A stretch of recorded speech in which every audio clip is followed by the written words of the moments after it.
Hello traders, ഇന്ന് 1 July ആണ്. സമയം 9:30 എടുക്കുന്നു. ആദ്യത്തെ 15 മിനിറ്റിൽ ക്യാൻഡിൽ ക്ലോസ് ആയിട്ടുണ്ട്. സോ ഇന്നെന്താണ് നമുക്ക് മാർക്കറ്റിൽ ചെയ്യാൻ പറ്റുന്നത് നോക്കാം. നമ്മുടെ ചെക്ക് ഓഫ് ലിസ്റ്റൊക്കെ നോക്കിയിട്ടുണ്ട്. PCR is around 0.88 which shows a bearishness. But market first candle ഒരു ഗ്രീൻ ക്യാൻഡിലായിരുന്നു ഉണ്ടാക്കിയത്. 9:30 ക്യാൻഡിൽ 15 മിനിറ്റ്സ് ക്യാൻഡിലിൻ്റെ മേലേക്ക് ട്രേഡ് ചെയ്തുകൊണ്ടിരിക്കുകയാണ്. അപ്പോൾ നമുക്ക് എന്താണ് ഇപ്പം നമ്മൾ മാർക്കറ്റിൽ കാണുന്നത്. നമുക്കിവിടെ ഒരു ട്രെൻഡ് ലൈൻ ഉണ്ട്, വിച്ച് ഇസ് ദിസ്. സോ പിന്നെ നമുക്ക് ഇതൊരു റെസിസ്റ്റൻസ് ആയിട്ട് എടുക്കാം. ഇവിടുന്ന് ഒരു നല്ല സെൽ ഓഫ് വന്നതുകൊണ്ടാണ് ഈ ഒരു പോയിന്റ് റെസിസ്റ്റൻസ് ആയിട്ട് എടുക്കുന്നത്. സോ നമ്മുടെ ഇന്നത്തെ പ്ലാൻ, ഇതൊരു മേജർ സപ്പോർട്ട് ഏരിയ ആയിട്ട് ബിഹേവ് ചെയ്യുന്നുണ്ട് ഈ ഒരു ഏരിയ. പിന്നെ അടുത്ത് താഴോട്ടൊരു ടെസ്റ്റ് വന്നാൽ ഇത് ഒന്ന് ടാപ്പ് ചെയ്ത് മേലേക്ക് വരാനുള്ള സാധ്യതയുണ്ട്. കാര്യം ഇവിടുന്ന് ബൈങ് വന്നിട്ടുണ്ട്, ഇങ്ങോട്ട് ഇറങ്ങി വരുന്ന സമയത്തൊക്കെ ഇത് ഇവിടുന്ന് റിജക്റ്റ് ചെയ്തിട്ടുണ്ട്. അപ്പോൾ എൻ്റെ ഒരു കാഴ്ചപ്പാടനുസരിച്ച് ഈ ഒരു ഏരിയയിൽ നിന്ന് ഈ ഒരു ട്രെൻഡ് ലൈൻ ബ്രേക്ക് ഔട്ട് തന്നാൽ ഈ 24,034 എന്നൊക്കെയുള്ള ആ ഒരു ഏരിയ ടെസ്റ്റ് ചെയ്യാൻ സാധ്യതയുണ്ട്. ഇത് ബ്രേക്ക് ഔട്ട് തരുന്നതനുസരിച്ച് നമ്മുടെ PCR-ൽ ഒരു പോസിറ്റീവ് ഫീഡ്ബാക്ക് കിട്ടുകയും അതുപോലെ തന്നെ നമ്മുടെ ഓപ്ഷൻ്റെ പ്രൈസ്, അതായത് നമ്മൾ ഇവിടുന്ന് ഇപ്പം ട്രേഡ് പോകുമ്പോൾ ലോങ് സൈഡിലേക്ക് പോവുകയാണെങ്കിൽ 23,900-ൻ്റെ കോളാണ് നമ്മൾ എടുക്കുക. 23,900-ൻ്റെ കോള് ഇവിടെ നല്ലൊരു വോളിയം ബിഹേവിയറോടുകൂടി ഇവിടെ ഈ ഒരു ഏരിയയിലൊക്കെ ക്ലോസിങ് തരുമൊക്കെ ചെയ്ത് കഴിഞ്ഞാലാണ് നമ്മൾ ഇതിൽ ലോങ് എടുക്കാൻ പ്ലാൻ ചെയ്തിരിക്കുന്നത്. ഇപ്പോൾ എന്തായാലും ഷോർട്ട് സൈഡിലേക്ക് നമ്മൾ ട്രേഡ് ചെയ്യുന്നില്ല.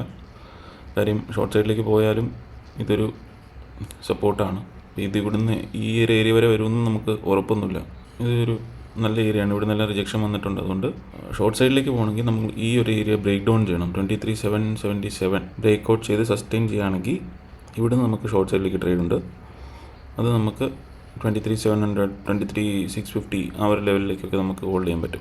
അതർവൈസ് നമ്മൾ ലോങ് സൈഡിലേക്ക് ആണ് ട്രേഡ് കൺസിഡർ ചെയ്യുന്നത്. ഇതൊരു നല്ല ബ്രേക്ക് ഔട്ട് കിട്ടിക്കഴിഞ്ഞാൽ നല്ലൊരു മൂവ്മെൻറ്റ് തരാൻ സാധ്യതയുണ്ട്.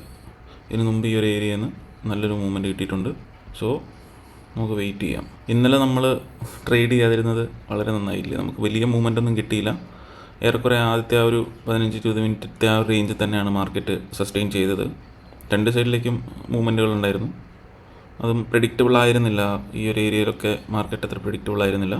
സോ നമുക്കിന്ന് വെയിറ്റ് ചെയ്യാം, എവിടെയാണ് നമുക്കൊരു ഓപ്പർച്യൂണിറ്റി കിട്ടുക എന്നുള്ളത്. അതിനനുസരിച്ച് നമുക്ക് ട്രേഡ് എടുക്കും. കഴിഞ്ഞ 2 ട്രേഡിംഗ് ദിവസങ്ങളിൽ നമുക്ക് ചെറിയ ചെറിയ ലോസുകൾ ബുക്ക് ചെയ്താണ് നമ്മൾ ഇറങ്ങിയത്. മൺഡേയിൽ അത്യാവശ്യം നല്ല പ്രോഫിറ്റ് നമ്മൾ കണ്ടിരുന്നു. അറൗണ്ട് 60 പോയിൻറ്റ് പ്രീമിയത്തിൽ നമ്മൾ പ്രോഫിറ്റ് കണ്ടിരുന്നു. പക്ഷേ നമ്മൾ അതൊരു ലോങ് റണ്ണിന് വേണ്ടിയിട്ട് വെയിറ്റ് ചെയ്തിട്ട് അത് ബുക്ക് ചെയ്തില്ല. നമ്മളത് ചെറിയ ലോസിലാണ് ഇറങ്ങിയത്. ആ ഒരു പർട്ടിക്കുലർ ട്രേഡ് നമ്മൾ ബ്രേക്ക് ഈവനിലാണ് ഇറങ്ങിയത്.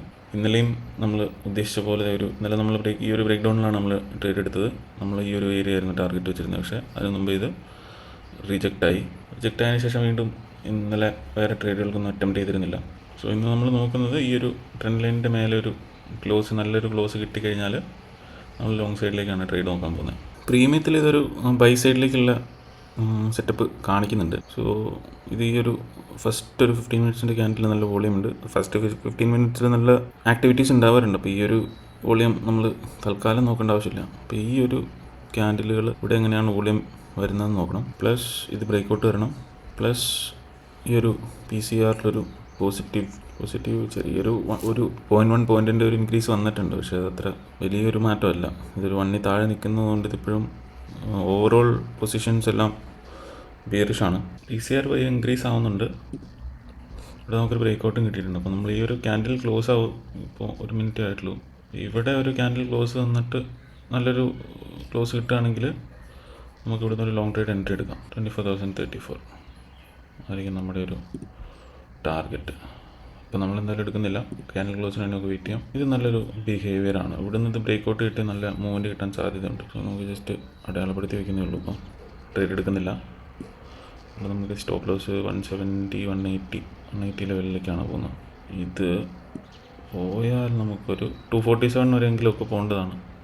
ഈ ഒരു ഹൈ അച്ചീവ് ചെയ്ത് കഴിഞ്ഞാൽ നമുക്ക് ഇവിടുന്ന് എക്സിറ്റ് ചെയ്യാൻ കഴിയും. ഇത് ഒരു കൺസോളിഡേറ്റിംഗ് ഏരിയ ആയിരുന്നു. ഇവിടെ ഇതൊരു ഇമ്പോർട്ടൻറ്റ് ഹൈ ആണ്. റിസ്ക് റിവാർഡ് 1:1.5 ആണുള്ളൂ ഇവിടെ. ക്യാൻഡിൽ ക്ലോസ് കഴിഞ്ഞൊരു റീട്രേസ്മെൻറ്റ് വരികയാണെങ്കിൽ നമുക്ക് എൻട്രി ചെയ്യാം. ഈ ഒരു ക്യാൻഡിൽ ഈ ഒരു ട്രെൻഡ് ലൈനിന് മേലെ ക്ലോസ് തരണം. പ്രീമിയത്തിലൊരു റീട്രേസ്മെൻറ്റ് കിട്ടി 200-205 ആ ഒരു റേഞ്ചിൽ നമുക്ക് എൻട്രി കിട്ടണം. അതാണ് ക്രൈറ്റീരിയ. അല്ലെങ്കിൽ നമ്മുടെ റിസ്ക് റിവാർഡ് ശരിയാവില്ല. ഇവിടുന്ന് എൻട്രി എടുത്തു കഴിഞ്ഞാൽ മാർക്കറ്റ് വീണ്ടും തിരിച്ച് താഴത്തേക്ക് വന്നാൽ നമ്മുടെ റിസ്ക് കൂടുതലാവും അവിടെ. 5 മിനിറ്റ്സ് ഇത് ബ്രേക്കൗട്ട് വന്ന് ക്ലോസ് വന്നിട്ടുണ്ട്. പ്രീമിയത്തിൽ പക്ഷേ നല്ലൊരു ബിഹേവിയർ ഇവിടെ ഇല്ല. പ്രീമിയത്തിൽ നല്ലൊരു ബുൾ ക്യാൻഡിൽ കിട്ടിയിട്ടില്ല. കിട്ടിയത് മുകളിൽ നിന്നൊരു റിജക്ഷനാണ്. വോളിയും സപ്പോർട്ട് ചെയ്യുന്നില്ല. അപ്പോൾ നമുക്ക് കുറച്ച് നേരം കൂടി വെയിറ്റ് ചെയ്യാം. PCR ഇൻക്രീസ് ചെയ്യുന്നുണ്ട്. ഇവിടെ നമുക്ക് നല്ലൊരു ക്യാൻഡിൽ ഫോം ആവുന്നുണ്ട്. അപ്പോൾ ഈ ഒരു ക്യാൻഡിൽ മിക്കവാറും നമുക്ക് എൻട്രി എടുക്കാൻ പറ്റും. ഇതൊന്ന് റീട്രേസ് ചെയ്ത് വരികയാണെങ്കിൽ നമുക്ക് എൻട്രി 205 ആണ് നമ്മുടെ ഒരു 205 സംതിങ്, അല്ലെങ്കിൽ അതിൽ താഴെ കിട്ടണം. 205. ഓക്കെ, 205ൽ എൻട്രി എടുത്തിട്ടുണ്ട്. അപ്പോൾ നമുക്കിനി നോക്കാം ഇതെങ്ങനെയാണ് ബിഹേവ് ചെയ്യാൻ പോകുന്നതെന്ന്. ബാക്കി നമുക്ക് വീഡിയോ ക്ലോസ് ചെയ്തതിന് ശേഷം സംസാരിക്കാം.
സോ നമ്മുടെ ടാർഗറ്റ് പ്രീമിയത്തിൽ അച്ചീവ് ചെയ്തിട്ടുണ്ട്. അച്ചീവ് ചെയ്തതിന് ശേഷം വീണ്ടും കുറച്ചുകൂടി മേലേക്ക് കയറിയിട്ടുണ്ട്. ഇൻഡെക്സിൽ നമ്മുടെ ടാർഗറ്റ് എത്തുന്നതേ ഉള്ളൂ. ബട്ട് സ്റ്റിൽ ഈ ഒരു ഏരിയയിൽ അത്യാവശ്യം നല്ല മൂവ്മെൻറ്റ് കിട്ടിയിട്ടുണ്ട്. അപ്പം മാർക്കറ്റ് 260ലാണ് നിൽക്കുന്നത്. അപ്പോൾ നമുക്കിവിടെ ബുക്ക് ചെയ്ത് ഇറങ്ങാം. ഞാൻ എൻ്റെ പൊസിഷൻ ഇവിടുന്ന് സ്ക്വയർ ഓഫ് ചെയ്യാണ്. കാര്യം അവിടുന്ന് ഒരു റിവേഴ്സൽ വരാനുള്ള സാധ്യത ഉണ്ട്. അതുകൊണ്ട് അടുത്ത ട്രേഡ് എങ്ങനെ നമുക്ക് കൺസിഡർ ചെയ്യാമെന്നുള്ളത് നമുക്ക് നോക്കാം. അപ്പോൾ അടുത്തൊരു എൻട്രി നമുക്ക് പ്ലാൻ ചെയ്യണമെങ്കിൽ ഇവിടെ നിന്നൊന്നുമില്ല. ഈ ഒരു 2434ൻ്റെ മുകളിൽ ട്രേഡ് ചെയ്യാൻ തുടങ്ങി കഴിഞ്ഞാലാണ് പിന്നെ നമുക്ക് അടുത്തൊരു എൻട്രി ഉണ്ടാവുക. എന്നിട്ടൊരു റീട്രേസ്മെൻ്റ് ഒക്കെ കിട്ടിക്കഴിഞ്ഞാൽ അടുത്ത കോൾ സൈഡിലേക്ക് തന്നെ ഒരു എൻട്രി നമുക്ക് പ്ലാൻ ചെയ്യാവുന്നതാണ്. പക്ഷേ നിലവിലത്തെ കണ്ടീഷനിൽ ഇവിടുന്ന് ഇപ്പോൾ ഒരു കോൾ സൈഡിലേക്ക് എൻട്രി എടുക്കാൻ പറ്റില്ല. കാര്യം ഇവിടുന്ന് ഈ ഒരു സെൽ ഓഫ് വന്ന് നമ്മൾ ഇന്നലെ ഡിസ്കസ് ചെയ്ത പോലെ ഇതൊരു റെസിസ്റ്റൻസ് ഏരിയ ആണ്. ഇപ്പോൾ ഇവിടുന്ന് സെൽ ഓഫ് വന്നിട്ടുണ്ട്. സോ ഇവിടുന്ന് വീണ്ടും ഇവിടെ സെല്ലേഴ്സ് ഉണ്ടെന്നാണ് അതിൻ്റെ അർത്ഥം. നല്ല സെല്ലേഴ്സ് ഉണ്ട്. അപ്പോൾ ഇവിടുന്ന് വീണ്ടും ചിലപ്പോൾ ഒരു താഴോട്ടൊരു മൂവ്മെൻറ്റ് കിട്ടാൻ സാധ്യതയുണ്ട്. അല്ലെങ്കിൽ പിന്നെ വീണ്ടും റീട്രേസ് ചെയ്തിട്ട് ഈ ഒരു ലെവലിലോട്ടൊക്കെ വീണ്ടും മാർക്കറ്റ് വരികയാണെങ്കിൽ വീണ്ടും ഇവിടുന്ന് ഒരു കോൾ സൈഡിലേക്ക് എൻട്രി എടുക്കാം. അതർവൈസ് ഇത് ബ്രേക്കൗട്ട് ചെയ്തിട്ട് ഒരു റീട്രേസ്മെൻറ്റ് തരുകയാണെങ്കിൽ നമുക്കൊരു എൻട്രി എടുക്കാം. നമുക്ക് ഇന്നത്തെ ദിവസം വേറെ ഓപ്പർച്യൂണിറ്റികൾ എങ്ങനെയാണ് കിട്ടാൻ സാധ്യത ഉള്ളതെന്ന് വെച്ചാൽ, ഒന്നാമത്തെ കണ്ടീഷൻ എന്ന് പറയുന്നത് ഇത് ഈ ഒരു 2434 എന്ന് പറയുന്ന ഏരിയ ബ്രേക്കൗട്ട് തന്നൊരു റീട്രേസ്മെൻറ്റ് തരുകയാണെങ്കിൽ ഇങ്ങോട്ടൊരു മേലേക്ക് ഒരു എൻട്രി പ്ലാൻ ചെയ്യാന്നുള്ളതാണ്. അതായത് ബ്രേക്കൗട്ട് തന്നു, റീട്രേസ് തന്നു, ഇങ്ങനെ ഈ ഒരു മെത്തേഡിൽ നമുക്ക് ഒരു എൻട്രി പ്ലാൻ ചെയ്യാം. അത് ഇവിടെ ഈ ഒരു ഏരിയയിലത്തെ ബിഹേവിയർ നോക്കിയിട്ട് ഇവിടുന്ന് സെൽ ഓഫ് വരാൻ സാധ്യത ഉണ്ടെങ്കിൽ അവിടുന്ന് എക്സിറ്റ് ചെയ്യണം. അതർവൈസ് നമുക്ക് ഈ ഒരു ടാർഗറ്റിന് വേണ്ടിയിട്ട് ഹോൾഡ് ചെയ്യാം. പിന്നെ രണ്ടാമത്തെ കേസ് ഇതിപ്പം നമ്മുടെ ടാർഗറ്റ് ഏരിയയൊക്കെ എത്തി. അപ്പോൾ ഇവിടുന്ന് ഇനി ഇത് റീട്രേസ് ചെയ്ത് ഇങ്ങോട്ട് വന്ന് ഈ ഒരു ഏരിയയിലോട്ട് വന്നിട്ട് വീണ്ടും ഇവിടുന്നൊരു അപ്സൈഡ് മൂവ്മെൻറ്റ് കിട്ടുവാണെങ്കിൽ ആ സമയത്ത് നമ്മുടെ ക്രൈറ്റീരിയാസ് ഫുൾഫിൽ ചെയ്യുകയാണെങ്കിൽ നമുക്ക് അന്നേരം ഒരു എൻട്രി പ്ലാൻ ചെയ്യാവുന്നതാണ്. സോ അതാണ് ഇന്നത്തെ പ്ലാൻ. എനിക്ക് കുറച്ച് തിരക്കുകളുള്ളതുകൊണ്ട് ഇന്നത്തെ ദിവസം ഇനി മാർക്കറ്റിൽ ഇരിക്കുന്നില്ല. ഞാൻ ഈവനിങ് വന്നിട്ട് ഇതിനൊരു കൺക്ലൂഷൻ എങ്ങനെയാണ് ഇന്നത്തെ മൂവ്മെൻറ്റ് ഒക്കെ നടന്നതെന്നും കൂടെ ഒന്ന് നോക്കിയിട്ട് നമുക്ക് ഒരു ഡിസ്കഷൻ കഴിഞ്ഞിട്ട് ഇന്നത്തേക്ക് വൈൻഡപ്പ് ചെയ്യാം. തൽക്കാലം ഇന്നത്തെ ട്രേഡിങ് നിർത്തുകയാണ്. ഇന്നത്തെ ഒരു ട്രേഡ് മാത്രം കൊണ്ട് അവസാനിപ്പിക്കുകയാണ്. ബാക്കി നമുക്കൊന്ന് കൺക്ലൂഡ് ചെയ്തിട്ട് നോക്കാം. ഈവനിങ് ഒരു സമയം 3:10 ആകുന്നു. നമ്മൾ രാവിലെ ഡിസ്കസ് ചെയ്തതുപോലെ തന്നെ അടുത്ത പ്ലാൻ എന്താണ് എന്ന് നമ്മൾ ഡിസ്കസ് ചെയ്തതുപോലെ തന്നെ മുകളിലേക്കൊരു ബ്രേക്കൗട്ട് തന്നില്ല. ബട്ട് സ്റ്റിൽ നമ്മൾ പറഞ്ഞ പോലെ മാർക്കറ്റ് നമ്മുടെ എൻട്രി സോണിലേക്ക് ഒന്നുകൂടി റീട്രേസ് ചെയ്തിട്ട് വീണ്ടും മേലേക്കൊരു മൂവ്മെൻറ്റ് തന്നു. അങ്ങനെ ഒരു ഓപ്പർച്യൂണിറ്റി ഉണ്ടായിരുന്നു, പക്ഷേ ഇന്ന് അത് തിരക്കുകളൊക്കെ കൊണ്ട് ആ ഒരു എൻട്രി എടുക്കാൻ കഴിഞ്ഞില്ല. പക്ഷേ കുഴപ്പമില്ലാത്തൊരു ദിവസമായിരുന്നു. കഴിഞ്ഞ 2 ദിവസങ്ങളിൽ നമ്മൾ ആദ്യത്തെ ദിവസം ഒരു 10 പോയിൻറ്റ്സ് ലോസ് എടുത്തിരുന്നു. രണ്ടാമത്തെ ദിവസം ഒരു 15 പോയിൻറ്റ്സിൻ്റെ പ്രീമിയത്തിലെ ലോസ് നമ്മൾ ബുക്ക് ചെയ്തിട്ടുണ്ടായിരുന്നു. അപ്പോൾ ഇന്നത്തെ നമ്മുടെ എക്സിറ്റ് നമുക്ക് കിട്ടിയത് 260-ലാണ്. അവിടെ മാനുവലി ബുക്ക് ചെയ്തതാണ്. നമ്മുടെ ടാർഗറ്റ് നമ്മൾ ഉദ്ദേശിച്ചിരുന്നത് 240 to 250 ആ ലെവലിലേക്കാണ്, 247, 252 ആ ഒരു ലെവലിലേക്കാണ്. പക്ഷേ ടാർഗറ്റ് വെച്ചിരുന്നില്ലാത്തത് കൊണ്ട് കുറച്ചുകൂടി ഒരു 10 പോയിൻറ്റ്സ് കൂടി നമുക്ക് അതിൽ ബുക്ക് ചെയ്യാൻ പറ്റി. ഇവിടെ ഇന്ന് നമ്മുടെ സ്റ്റോപ്പ് ലോസ് 20 പോയിൻറ്റ്സിൻ്റെ സ്റ്റോപ്പ് ലോസ് ആയിരുന്നു. പക്ഷേ ടാർഗറ്റ് നമുക്ക് 205 നിന്ന് 260 വരെ ഒരു 55 പോയിൻറ്റ്സിൻ്റെ പ്രോഫിറ്റ് നമുക്കിന്ന് ബുക്ക് ചെയ്യാൻ പറ്റി. അപ്പോൾ ഓവറോൾ നമ്മൾ ഇന്നലത്തെയും മിനിഞ്ഞാന്നത്തെയും ലോസുകൾ റിക്കവർ ചെയ്ത് നമ്മൾ പ്രോഫിറ്റിലേക്ക് വന്നിട്ടുണ്ട്. അതാണ് നമ്മൾ ഇങ്ങനെ ട്രേഡ് ചെയ്യുമ്പോഴുള്ള ഒരു ഗുണം. ചെറിയ ചെറിയ ലോസുകൾ നമ്മൾ ബുക്ക് ചെയ്യുകയും ഒരു പ്രോഫിറ്റിൽ തന്നെ 1-2 ലോസുകൾ നമ്മൾ റിക്കവർ ചെയ്യുകയൊക്കെ ചെയ്യുക. അപ്പോൾ വളരെ കൺട്രോൾഡായിട്ട് മെച്ചുവേർഡായിട്ട് തന്നെ നമുക്ക് ട്രേഡിങ്ങിനെ സമീപിച്ചു കഴിഞ്ഞാൽ നമുക്ക് ഗുണം ഉണ്ടാക്കിയെടുക്കാവുന്നതാണ് ഇതിൽ നിന്ന്. സോ അതായിരുന്നു ഇന്നത്തെ വീഡിയോ. നമ്മുടെ ഒരു ടെലഗ്രാം ഗ്രൂപ്പ് ഉണ്ട്, അതിൻ്റെ ലിങ്ക് ഞാൻ ഡിസ്ക്രിപ്ഷനിലിടാം. അതിൽ ടിപ്സ് ഒന്നും പ്രൊവൈഡ് ചെയ്യുന്നൊരു ഗ്രൂപ്പ് അല്ലാതെ ഒരു കമ്മ്യൂണിറ്റി എന്നുള്ള രീതിയിൽ വെറുതെ ക്രിയേറ്റ് ചെയ്തിരിക്കുന്നതാണ്. ഒരു ട്രേഡിംഗ് ഓട്ടോമേഷൻ കാര്യങ്ങളൊക്കെ നമ്മളതിൽ ഡിസ്കസ് ചെയ്യുന്നുണ്ട്. നമ്മുടെ പ്രീവിയസ് വീഡിയോകളിലൊക്കെ ട്രേഡിംഗ് ഓട്ടോമേഷനെ കുറിച്ചൊക്കെ ഒരുപാട് നമ്മൾ ചർച്ച ചെയ്തിട്ടുണ്ട്. ഒരുപാട് ടെസ്റ്റുകളൊക്കെ നടത്തിയിട്ടുള്ളതാണ് ഫോറക്സിൻ്റെ ഒക്കെ കാര്യങ്ങളിൽ. താല്പര്യമുള്ളവർ ആ വീഡിയോകളൊക്കെ കൂടി കാണുക. സോ അത്രയേ ഉള്ളൂ ഇന്നത്തേക്ക്. Thank you so much. അടുത്തൊരു വീഡിയോയിൽ വീണ്ടും കാണാം.